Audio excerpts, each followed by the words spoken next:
Estamos cerquita de las 9:30 de la mañana y hoy discutíamos y conversamos incluso con el equipo cuándo arranca el invierno, qué invierno. Bueno, el 1 de junio marca el comienzo del invierno meteorológico en el hemisferio sur y a diferencia del invierno astronómico que comienza el 21 de junio. Bueno, ¿qué características va a tener este invierno? ¿Qué tan largo, qué tan corto va a ser? ¿Es posible que veamos nevar aquí en Uruguay? Esa pregunta que siempre nos hacemos todos los inviernos. Bueno, ¿cómo va a ser? Vamos a estar conversando en minutos nada más con Gerardo Jadra, él es director del Servicio Climatológico de INUMED, y con Marcelo Barreiro, profesor titular del Departamento de Ciencias de la Atmósfera y Física de los Océanos de la Facultad de Ciencias, integrante de la UDELAR en generación de las tendencias climáticas. ¿Cómo están? Bienvenidos. Bienvenidos. Buenos días, muchas gracias por la invitación. Un placer recibirlos. Bueno, ¿cómo va a ser este invierno? Lo que queremos saber todo. ¿A qué nos tenemos que preparar?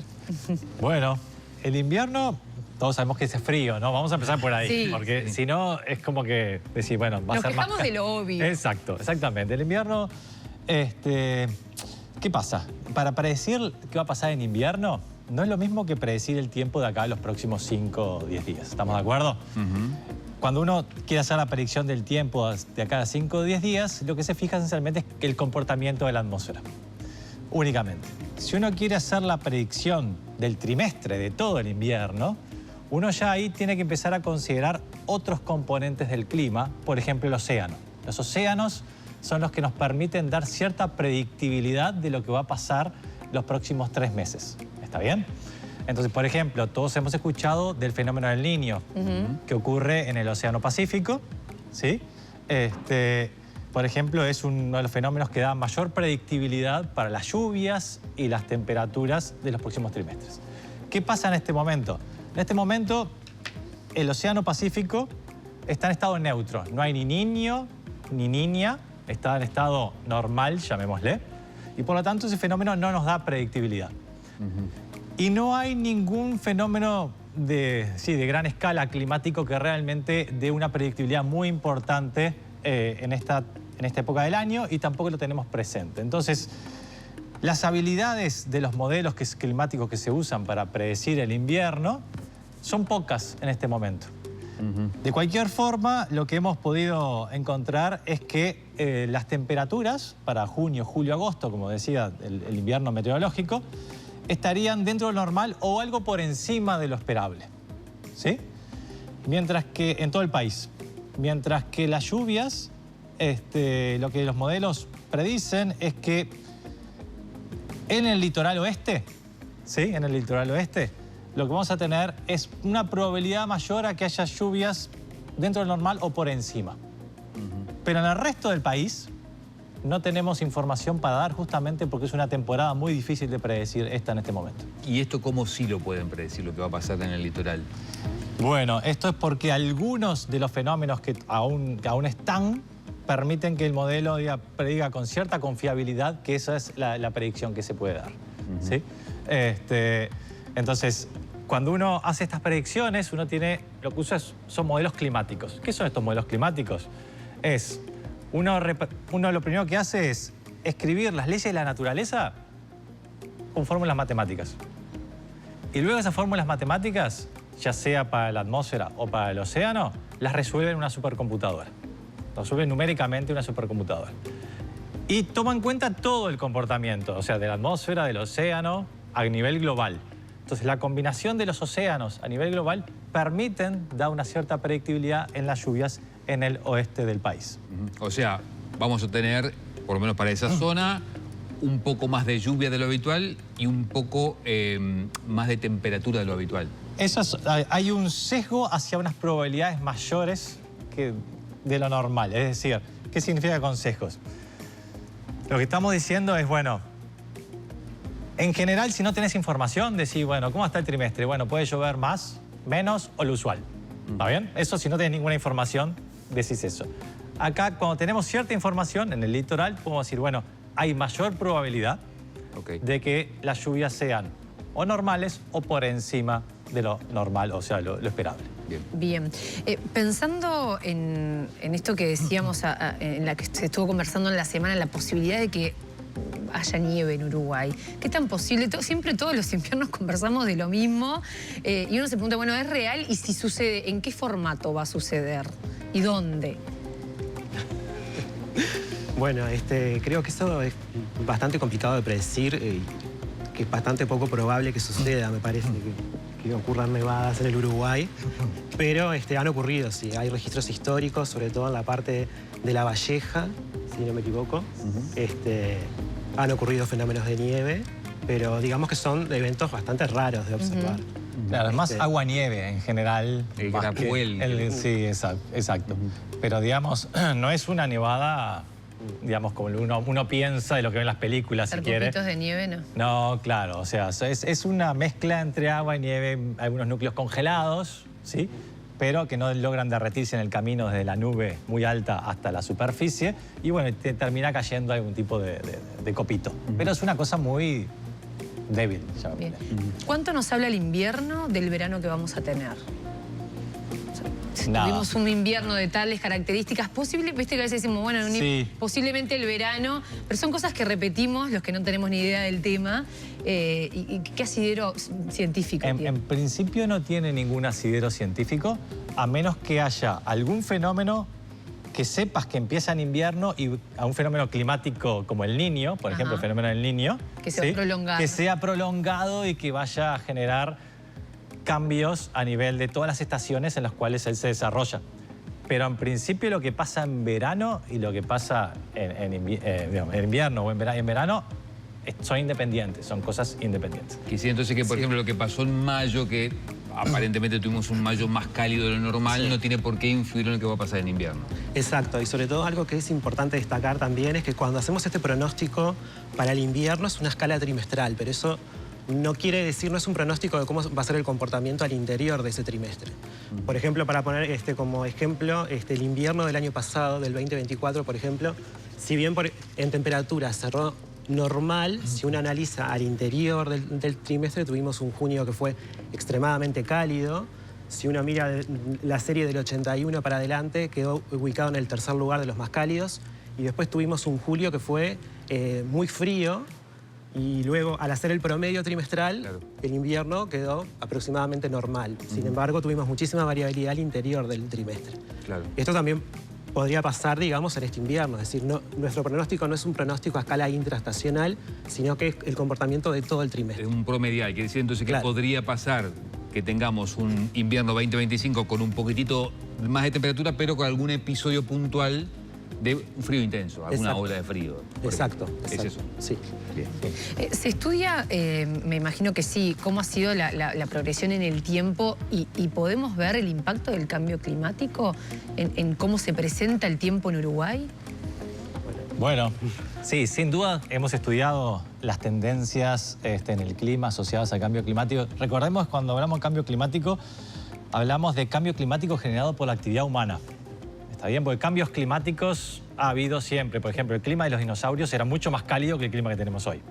Pero claramente hace 100 millones de años las cosas eran completamente diferentes. Pero cuando hablamos de cambio climático, es cambio climático generado por el hombre o por el humano.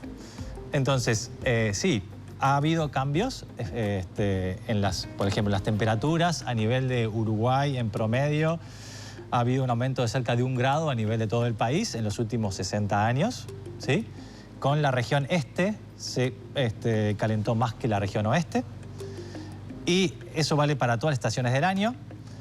Y a nivel de precipitaciones, lo que tenemos es un aumento de las precipitaciones a nivel anual, que es una de las pocas regiones a nivel mundial en el cual uno puede atribuir ese cambio en las lluvias a la acción humana y lo que observamos es que ha habido cerca de un aumento de un 10%, 10-15% en las precipitaciones anuales en el país debido a la emisión de gases de efecto invernadero y sus consecuencias, y que en realidad se ha distribuido de la siguiente forma.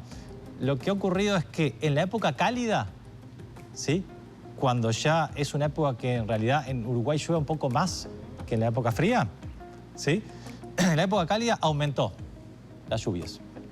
Y en la época fría, fundamentalmente en invierno, al norte del Río Negro, ha habido un descenso de las precipitaciones. Entonces, lo que uno tiene a nivel de lo que es el comportamiento de las lluvias a nivel anual en Uruguay es que, si bien nosotros tenemos la idea en Uruguay de que más o menos llueve parejito todo el año, en realidad no llueve igual todo el año. Nunca llovió igual todo el año. Ha habido siempre dos picos, uno en marzo-abril y otro en octubre, por ahí. Esos son los dos picos máximos de lluvia y después había un mínimo relativo, digamos, en invierno. Pero esa diferencia entre las lluvias de la época cálida y las lluvias de la época fría aumentó en los últimos 60 años. Ahora llueve más en la época cálida y menos en la época fría. Por lo tanto, ahora el ciclo anual de lluvias ha aumentado. O sea, tiene mayor diferencia entre el invierno y el verano en las lluvias. Y eso es producto del cambio climático, digamos, de la mano del hombre. Exactamente, se puede atribuir a la acción humana. Que cuando decimos acción humana estamos diciendo fundamentalmente emisiones de gases de efecto invernadero que no fue consecuencia de los uruguayos, ¿no? Estamos de acuerdo con eso, porque estamos hablando que el clima responde a las emisiones de todo el globo, de todos los países del planeta. Y Uruguay, históricamente, la contribución a la emisión de gases de efecto invernadero es mínima. Entonces, los cambios en el clima que hemos tenido en Uruguay ha sido no consecuencia de la acción de los uruguayos, sino de los países que han emitido más dióxido de carbono. Después de lo que acabas de decir, pienso en la gente que siembra o cosecha en primavera. Puede ser que tengamos, ya yendo más allá del invierno, algunas dificultades de lluvia pensando en la primavera a partir de septiembre, ¿no? ¿Para este año en particular o en general? Para este año en particular. Para este año, bueno, una de las preguntas, no sé si querés contestar tú, Gerardo, o... Sí, digamos que en cuanto a lo que venimos observando, por ejemplo, en el comienzo del mes de junio, las lluvias ya vienen por debajo de lo normal. En la mayor parte del país, digamos que para completar o para alcanzar lo que en promedio debería llover en el mes de junio, por ejemplo, en el sur del país deberíamos tener un acumulado en los próximos 15 días de unos 50, 60 milímetros. Y en la región norte, particularmente, sí se dieron eventos puntuales donde colocan a las precipitaciones por encima de lo normal, pero en realidad venimos con déficit en precipitaciones. Ajá. Y bueno, puede ser que esa situación se mantenga o puede ser que, como decíamos en el pronóstico trimestral, tengamos lluvias por encima de lo normal en el litoral oeste, pero en el resto del país no sabemos bien qué es lo que puede llegar a suceder. Bien. ¿Se puede hacer alguna proyección para primavera? Bueno, esa es una buena pregunta y ahí lo que depende es lo que va a ser el Pacífico, el Océano Pacífico. Entonces, como les comentaba, al día de hoy, las condiciones del Océano Pacífico están neutro. Entonces, la pregunta es, ¿se va a desarrollar un niño? ¿Se va a desarrollar una niña en los próximos meses? Bueno, los modelos esencialmente lo que dicen es que para la primavera hay igual probabilidad de que quede en estado neutro el Pacífico o que se desarrolle una niña. O sea, que volvamos a tener una niña. ¿Y eso qué implicaría? Y si en primavera, si se desarrolla una niña, lo esperable es que las lluvias sean por debajo de lo normal. Eso es en cuanto a registros históricos. Primavera es justamente la época del año, en particular desde octubre, noviembre, diciembre, en la cual el Océano Pacífico tiene mayor influencia sobre las lluvias de nuestro país. Entonces, si se termina desarrollando una niña, esperaríamos lluvias por debajo en octubre, noviembre y diciembre. ¿Podría ser una situación parecida a la de 2023, que la crisis hídrica que tuvimos? No. O ya con este panorama decís, eso a ese extremo no se va a llegar. Eso fue una situación muy particular en la cual se desarrolló porque fue una niña muy extendida. Hubo varios años en los cuales el Océano Pacífico estuvo frío. Entonces, las condiciones son completamente diferentes a las que tenemos ahora. No, si se desarrolla una niña, no sería una niña muy intensa, primero que nada. Y segundo es que estamos partiendo de estas condiciones bien diferentes a las del 2023. Bien. Tecnológicamente, ¿cómo está el INUMED? ¿Cómo está la facultad? ¿Estamos en condiciones de los países de primer mundo para hacer las predicciones? ¿O, por ejemplo, siguen faltando elementos para algunas estaciones meteorológicas? Sobre todo pienso en el interior. Es un reclamo casi que histórico que no se ha podido solucionar. ¿Cómo estamos en ese sentido? Bueno, en ese sentido puedo decir que desde el punto de vista tecnológico, Inumet ha venido trabajando, por ejemplo, para mejorar su red de monitoreo en superficie. Ha aumentado el número de estaciones meteorológicas automáticas que tiene Comes en el país para poder monitorear justamente. Y bueno, desde el punto de vista, digamos, del personal o de los recursos humanos, sí, capaz que eso es algo que habría que fortalecer en Inumet para poder trabajar más en, por ejemplo, en las tendencias climáticas, en trabajar en proyecciones climáticas, en escenarios. Yo creo que sí habría que fortalecer el tema de los recursos humanos, de contar capaz que tal vez con más profesionales de diversas ramas, que hoy capaz que nos está faltando fortalecer ese aspecto. Pero desde el punto de vista tecnológico creo que estamos bien, digamos. Bien. Gerardo, se ha hablado mucho, y sobre todo el año pasado, con algunas alertas que tuvimos, sobre cómo debería estar entrenada la población en general o informada la población en general para interpretar, incluso también los medios de comunicación. En algún momento se manejó la posibilidad, o los jerarcas de la administración anterior, de hacer acuerdos con las empresas de tecnología, de celulares, para que te avisen a través de mensaje de texto. ¿Eso se está trabajando? ¿Es una posibilidad? Creo que eso es una posibilidad, pero no tengo información al respecto sobre ese punto en particular. Capaz que las autoridades conocen más a fondo en qué están esos aspectos. Yo la verdad que no tengo conocimiento si se ha avanzado en ese sentido. Capaz que es una pregunta para trasladarle sí a las autoridades del Inumet. Bien, perfecto. Gerardo Jadra, director de Servicios Climáticos de Inumet, y Marcelo Barreiro, profesor titular del Departamento de Ciencias de la Atmósfera. Gracias por la visita. Muchas gracias. Un gusto. Ha sido un gusto.